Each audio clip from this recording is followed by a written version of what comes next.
మాజీ బూతుల మంత్రి ఆయన అనుచరులు వీరందరికీ వచ్చిన పేరే గెడ్డం గ్యాంగ్. ఎందుకంటే ఆ పేరుతోనే ఆ గుడివాడలో కానివ్వండి, ఆ చుట్టుపక్కల కానివ్వండి, అవినీతి అరాచకాలకు తెరదించారు. ఎక్కడ ఖాళీ భూమి కనపడితే అక్కడ కబ్జా చేయటం, ఎక్కడ విలువైన ల్యాండ్ కనపడితే అక్కడ వాళ్ళ జెండా పాతటం, ఎక్కడ ఏ కొత్త కన్స్ట్రక్షన్ సైట్ అయినా వెళ్ళి వాళ్ళకి రావాల్సిన కమిషన్లు వసూలు చేయటం, ఇలా ఈ గ్యాంగ్ మొత్తం కూడా ఒక అవినీతి సామ్రాజ్యాన్ని గత 5 ఏళ్లలో సృష్టించింది.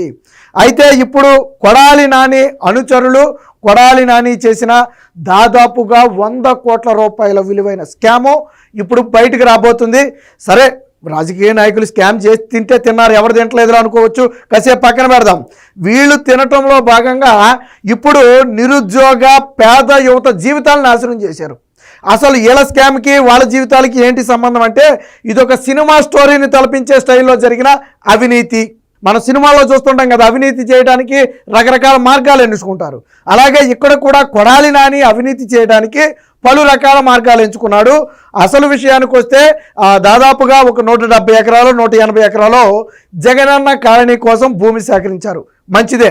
దానిలో మెరక పనులు, భూమి సేకరించడం ఒక ఎత్తు అయితే దానిలో మెరక పనులు అనేవి అత్యంత ఖరీదుతో కూడుకున్న వ్యవహారం.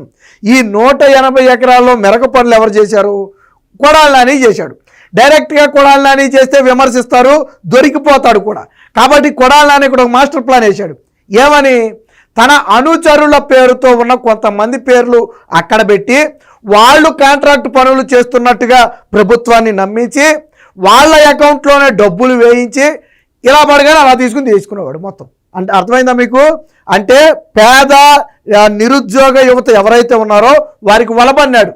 ఒరే బాబు రండి, మీరు మీ ఖాతాలో కొన్ని డబ్బులు పడతాయి, ప్రతి నెల తీసి నాకు ఇవ్వండి, నేను మీకు ఎంతో కొంత ఇస్తానని చెప్పి వాళ్ళని నమ్మించాడు. వాస్తవానికి వాళ్ళకి తెలియదు మెరక పనులు వాళ్ళ పేరు మీద జరుగుతున్నాయి, ఆ డబ్బులే వీళ్ళకి పడుతున్నాయి అని చెప్పి పాపం వాళ్ళకి తెలియదు. కరెక్ట్గా డబ్బులు పొద్దునే పడితే సాయంత్రానికి తీసి ఇచ్చేసేవాళ్ళంట. సో ఇలా 100 కోట్ల రూపాయల మేర కొడాలి నాని అవినీతి చేశాడనేది ఇప్పుడు జరుగుతున్నటువంటి ప్రచారం. సరే, విజిలెన్స్ విచారణ చేస్తుంది, అది పక్కన పెడదాం కాసేపు. మరి వీళ్ళ జీవితాలు నాశనం అవుతాయని మీకు అనుమానం రావచ్చు. మరి కోట్ల రూపాయల డబ్బు అకౌంట్లో పడినప్పుడు ఇన్కమ్ ట్యాక్స్ నోటీసులు ఇవ్వదా? ఇప్పుడు ఐటీ డిపార్ట్మెంట్ నోటీసులు ఇస్తుంది కదా. ఇప్పుడు ఈ పేదవాళ్ళందరికీ ఐటీ నోటీసులు ఇచ్చింది. మామూలుగానే వాళ్ళకి తినడానికి తిండి లేని పరిస్థితి. అలాంటి వాళ్ళకి నోటీసులు వచ్చేటప్పటికి ఒక్కసారిగా గొళ్ళుమన్నారు. ఎందుకు నోటీసులు వచ్చాయంటే, గత 5 ఏళ్ల కాలంలో ఫలానా సమయంలో మీ అకౌంట్లో ఇన్ని కోట్ల రూపాయలు జమ అయ్యాయి, ఇన్ని కోట్ల రూపాయలు బయటకు తీశారు, ఎక్కడి నుంచి వచ్చింది ఆ డబ్బు, ఎక్కడికి వెళ్ళింది ఆ డబ్బు చెప్పండి అంటూ ఐటీ నోటీసులు ఇచ్చింది. ఇప్పుడు వీళ్ళు ఐటీ వాళ్ళు ఎప్పుడైతే నోటీసులు ఇచ్చారో అప్పుడు యువకులు బోరుమన్నారు. ఒకసారి వాస్తవానికి అసలు ఏం జరుగుతుందో మాకు తెలియదండి. పైగా ఇక్కడ మళ్ళీ కొడాలి నాని ఇంకొక డ్రామా కూడా ఆడాడు, సినిమా డ్రామా ఒకటి ఆడాడు. ఏంటో తెలుసా? గతంలో వైసీపీకి అనుకూలంగా సినిమాలు తీసిన ఒక డైరెక్టర్ పేరు వాడి మనం ఆ డైరెక్టర్కి సినిమా ఇచ్చామో, డబ్బులు కూడా ఇచ్చామో, అనుకోకుండా సినిమా క్యాన్సిల్ అయిపోయింది, మన డబ్బులు మనకి వెనక్కి ఇచ్చేస్తున్నాడు, అలా ఇచ్చే డబ్బులు నా ఒక్కడి అకౌంట్లో వేస్తేనే డౌట్ కదా, అందుకని మీ అందరి అకౌంట్లో కొద్ది కొద్దిగా వేస్తున్నాడు, ఆ డబ్బు తెచ్చి నాకు ఇచ్చేయండి, ఆ డబ్బు నాదే, సినిమా కోసం ఇచ్చిన డబ్బు వెనక్కి ఇస్తున్నాడు, నా అకౌంట్లో డైరెక్ట్గా వేయటం కుదరక మీ అకౌంట్లో వేపిస్తున్నాను, మీరు తీసి నాకు ఇచ్చేయండి అని చెప్పి కొడాలి నాని ఇంకొకటి కదా కూడా వెళ్ళాడు. అంటే చూడండి, వాస్తవానికి చదువుకున్న వాళ్ళు అయితే అసలు ఏంటి డబ్బులు ఎక్కడి నుంచి వస్తున్నాయి, మన అకౌంట్లో ఇంత ఎందుకు పడుతున్నాయి, రేపొద్దున ఐటీ ఏదన్నా అడిగితే ఏం చెప్పాలని కొద్దిగా చదువుకున్న వాళ్ళకి అవగాహన ఉంటుంది. సో వాళ్ళని నమ్మించడం కోసం సినిమా డ్రామా కూడా ఆడాడు. రెండోది మీకు వాళ్ళ ఇబ్బంది ఏమీ లేదు, నేను చూసుకుంటా మొత్తం అని చెప్పి వాళ్ళని చేశాడు. చివరికి ఇప్పుడు ఐటీ నోటీసులు ఇస్తానంట, నేను డెత్ సర్టిఫికేట్లు మీకు అరేంజ్ చేస్తాను కానీ మీరు ఎక్కడికో చోటకి తప్పించేసుకోండి అని చెప్పి ఉచిత సలహా కూడా ఇస్తున్నాడంట. అదేంటంటే, ఆ రోజు మీరు అకౌంట్లో డబ్బులు మీరే తీసుకున్నారు కదా, ఈరోజు ఐటీ అడుగుతుంది, చెప్పకపోతే ఇప్పుడు మేము జైలుకు పోవాలి ఏంటి అంటే, కొడాలి నాని వాళ్ళ గ్యాంగ్ ఏం చెప్తుందంటే, మేము డెత్ సర్టిఫికేట్లు ఇస్తాం, మీరు చనిపోయినట్టుగా, మీరు ఇక్కడి నుంచి ఎస్కేప్ అయిపోండి, కనపడకుండా ఎటో కటు పక్క రాష్ట్రాలకు పారిపోండి అని ఒక ఉచిత సలహా కూడా వాళ్ళకి ఇస్తే పాపం వాళ్ళు ఇప్పుడు ఈ ఇన్కమ్ ట్యాక్స్ ముందు లబోదిబోమని చెప్పి జరిగింది మొత్తం గోడు వెళ్ళబోసుకుంటున్న పరిస్థితి. అందుకే చెప్పా, సినిమా స్టైల్ను తలపించే స్థాయిలో గుడివాడలో అవినీతి అక్రమాలు జరిగాయి. ముఖ్యంగా గెడ్డం గ్యాంగ్ చేసినటువంటి అవినీతి అంతా ఇంత కాదు. దీనికి సంబంధించిన వార్త ఒకటి వచ్చింది, ఒకసారి చూద్దాం. 100 కోట్లు కొట్టేసిన సినిమా కట్టు కదా, మట్టి సొమ్ము మింగేసిన గెడ్డం గ్యాంగు, గుడివాడలో బూతుల నేత స్క్రీన్ ప్లే. బూతుల నేత అంటే మీకు అర్థమైంది కదా. పేద యువకుల పేరుతో పనులు, బినామీ ఖాతాల్లోకి డబ్బులు, జగనన్న కాలనీ మెరక పనుల పేరుతో కోట్ల రూపాయల మళ్లింపు, ఆదాయ పన్ను కట్టాలి అంటూ ఐటీ విభాగం తాకీదులు. ఇప్పుడు మీరు మీ అకౌంట్లో పరిమితికి మించి డబ్బులు పడ్డాయి, మీరు ఆదాయ పన్ను కట్టాలి, అది 1,00,000, 2,00,000, 3,00,000, 5,00,000, 10,00,000 వాళ్ళ అకౌంట్లో ఎంత పడినాయో దానికి సంబంధించి మీరు ఆదాయ పన్ను కట్టాలి, వచ్చి ఆదాయ పన్ను కట్టండి అని చెప్పి నోటీసులు ఇస్తే ఇప్పుడు వాళ్ళు లబోదిబోమన్నారు. వాస్తవానికి వాళ్ళకి జాబ్ కూడా లేదు. జాబ్ కూడా లేని వాడు ఆదాయ పన్ను ఎలా కడతాడు? ఇప్పుడు నోటీసుల దెబ్బకి వాళ్ళంతా బెంబేలెత్తిపోయారు. దాంతో ఏం చేశారు వీళ్ళు, ఇప్పుడు నోటీసులు ఇచ్చారు, వీళ్ళు ఎలాగా కట్టలేరు, అయితే గెడ్డం గ్యాంగ్ కట్టాలి లేదా వీళ్ళు కట్టాలి. గెడ్డం గ్యాంగ్ ఎందుకు కడితే కట్టదు, వీళ్ళు కట్టకపోతే వాళ్ళకి నిజాలు చెప్తారేమోననే భయంతో ఏమంటున్నారంటే మీకు డెత్ సర్టిఫికేట్లు జారీ చేస్తాం, తప్పించుకోండి అంటూ బాధితులకు ఉచిత సలహా ఇస్తున్నారు. మీరు డెత్ సర్టిఫికేట్ ఇస్తే ఏముంటుందో, చనిపోయారని అర్థం కదా. సో ఇక మీ జోలికి రారు, మిమ్మల్ని ఏం చేయలేరు, మీరు ఎటోగటి పారిపోండి, మీకు అవసరమైతే ఆ పారిపోయే ఖర్చులు మేము ఇస్తామని చెప్పి ఒక ఉచిత సలహా కూడా ఇచ్చారంట. మోసపోయామంటూ విజిలెన్స్ అధికారులకు మొర. సో గుడివాడ వైకాపా బూతుల నేత సాగించిన అరాచకాలు, అక్రమాలు ఒక్కొక్కటిగా వెలుగులోకి వస్తున్నాయి.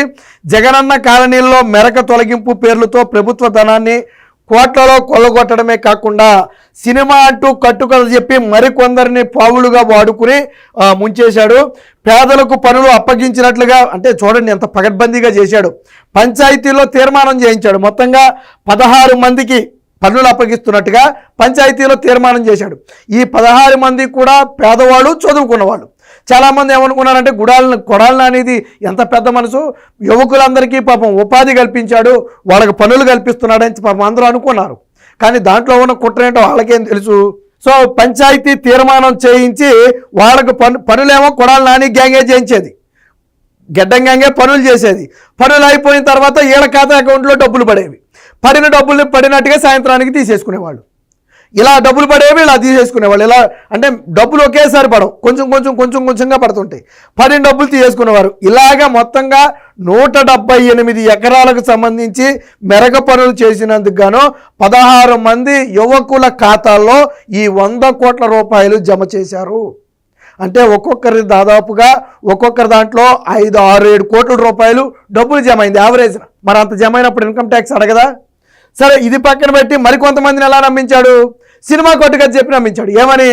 మనం ఒక డైరెక్టర్కి సినిమా ఇచ్చాం, ఆ సినిమా స్టార్ట్ అయింది కానీ మధ్యలో ఆగిపోయింది, మరి ఇచ్చిన డబ్బులు వెనక్కి ఇచ్చేస్తున్నాడు, ఆ ఒకేసారి నా అకౌంట్లో వేస్తే ఇబ్బంది కాబట్టి మీ అకౌంట్లలో నేను వేయించాను, మీ నుంచి నేను తీసుకుంటాను అని చెప్పి సినిమా కొట్టుగా చెప్పి మరి కొంతమంది నమ్మించాడు. ఇప్పుడు వాళ్ళకి కూడా ఐటీ నోటీసులు ఇచ్చింది ఇన్కమ్ ట్యాక్స్ కట్టమని. ఇప్పుడు అర్థమైంది వీళ్ళకి సీను, అది సినిమా కాదు, గుడ్డి కాదు, వీళ్ళు దోచుకున్నటువంటి ప్రభుత్వం నుంచి దోచుకున్నటువంటి సొమ్ము మన ఖాతాల్లో ఏంచి బయటికి తీశారని. విచిత్రం ఏంటంటే రేపు పొద్దున ఎంక్వైరీలో తేలిపోద్ది వీళ్ళకి డబ్బులు ఎక్కడి నుంచి పడ్డాయి, గవర్నమెంట్ అకౌంట్ నుంచి పడ్డాయి. ఏ పేరుతో పడ్డాయి అనేది ఆ ఎంక్వైరీలో తెలిసిపోద్ది, బ్యాంక్ డీటెయిల్స్లో తెలిసిపోద్ది. సో కాబట్టి వీళ్ళు తప్పించుకోలేరు. ఎలాగా ఖచ్చితంగా వీళ్ళు దొరికితే ఎవరు వీళ్ళతో చేయించారో పనులు పేర్లు చెప్పాలి. అప్పుడు మళ్ళీ అది సపరేట్ కేసు అవుద్ది, అది వేరే విషయం. మమ్మల్ని పలానా వ్యక్తి మోసం చేసి మా పేరు మీద డబ్బులు వేయించి తాను తీసుకున్నాడని వీళ్ళు చెప్తే అప్పుడు గెడ్డం గ్యాంగ్ మీద మళ్ళీ చీటింగ్ కేసు, అది వేరే కథ. సో ఇలా మొత్తంగా ఇదే మనం ఇప్పుడు మాట్లాడుకున్న ఈ మెరక పనులు, ఇళ్ళు కట్టలేదు, గుడ్డు కట్టలేదు. ఇక్కడ చూడండి, ఇళ్ళు మొండిళ్ళు సగం కట్టిన ఇళ్ళు మిగిలిపోయాయి. దీని మెరక పనుల పేరుతోనే 100 కోట్లకు పైగా దోచేశారు. దోచేయటమే కాకుండా ఇప్పుడు యువకుల జీవితాలను కూడా ప్రమాదంలోకి నెట్టి ఉచిత సలహా ఏంటంటే మేము ఒక డెత్ సర్టిఫికేట్ ఇప్పిస్తాం మీకు ఎలాగోలాగా, మీరు పారిపోండి. డెత్ సర్టిఫికేట్ అని ఎందుకు అంటున్నారు అంటే వాళ్ళ జోలికి రారు. ఒకవేళ వీళ్ళు పారిపోయినా వాళ్ళు ఏం వదిలిపెడదు, ఇన్కమ్ ట్యాక్స్ డిపార్ట్మెంట్ ఏం వదిలిపెడదు, ఇండియాలో ఎక్కడున్నా పట్టుకోవచ్చు, తీసుకొద్ది. కాబట్టి ఏంటి, చనిపోతే వాళ్ళ జోలికి వెళ్దాం. కాబట్టి మీరు చనిపోయారని డెత్ సర్టిఫికేట్ ఇస్తాం. చూడండి ఎంత నీచానికి ఒడిగట్టారు. అవసరానికి వాడుకున్నారు. సరే, ఆ రోజు వాళ్ళకి ఏమైనా రూపాయి 10 రూపాయలు జీతం లెక్క నెలకి ఏమైనా 10,000 15,000 ఇస్తే ఇచ్చుండొచ్చు. ఇప్పుడు అవసరం తీరిన తర్వాత ఇప్పుడు మమ్మల్ని కాపాడండి అంటే మీరు చచ్చిపోయారని చెప్పి తప్పించుకోండి అని చెప్తున్నారు. ఇంతకంటే దారుణమైన పరిస్థితులు ఉంటాయా? వాళ్ళు కుటుంబాలను వదిలేసి ఎక్కడికి పారిపోతారు ఇప్పుడు? సో ఆ 16 మంది కూడా ఇప్పుడు ఐటీ దెబ్బతో విజిలెన్స్ అధికారులకు జరిగింది మొత్తం కూడా చెబుతున్నారు. దీని మీద ప్రభుత్వం కూడా సీరియస్గానే ఉంది. పూర్తి స్థాయి విచారణ చేయాలి, దీని వెనక ఎవరెవరు ఉన్నారనేది కూడా తేల్చాలని ఇప్పటికే ప్రభుత్వం సీరియస్గా ఉంది. కాబట్టి కొడాలి నాని లేదా గెడ్డం గ్యాంగ్ వాళ్ళు చేసే పనులన్నీ పైకి మంచిగానే కనపడుతుంది. పాపం 16 మంది యువకులకు జీవితాలు నిలబెట్టారనుకున్నారు అందరూ. కానీ అసలు విషయం ఏంటి, ఈరోజు వాళ్ళనే నమ్మిన వాళ్ళనే పాతాళానికి దొక్కేసే పరిస్థితి, వాళ్ళ కుటుంబాలను రోడ్డున పడేసే పరిస్థితి. ఇలాంటి అవినీతి అక్రమాలు మచ్చుకి ఇది వెలుగులోకి వచ్చింది ఒక్కటే, రానివి చాలా ఉన్నాయి. గెడ్డం గ్యాంగే ఇంకా చాలా గ్యాంగులు ఉన్నాయి.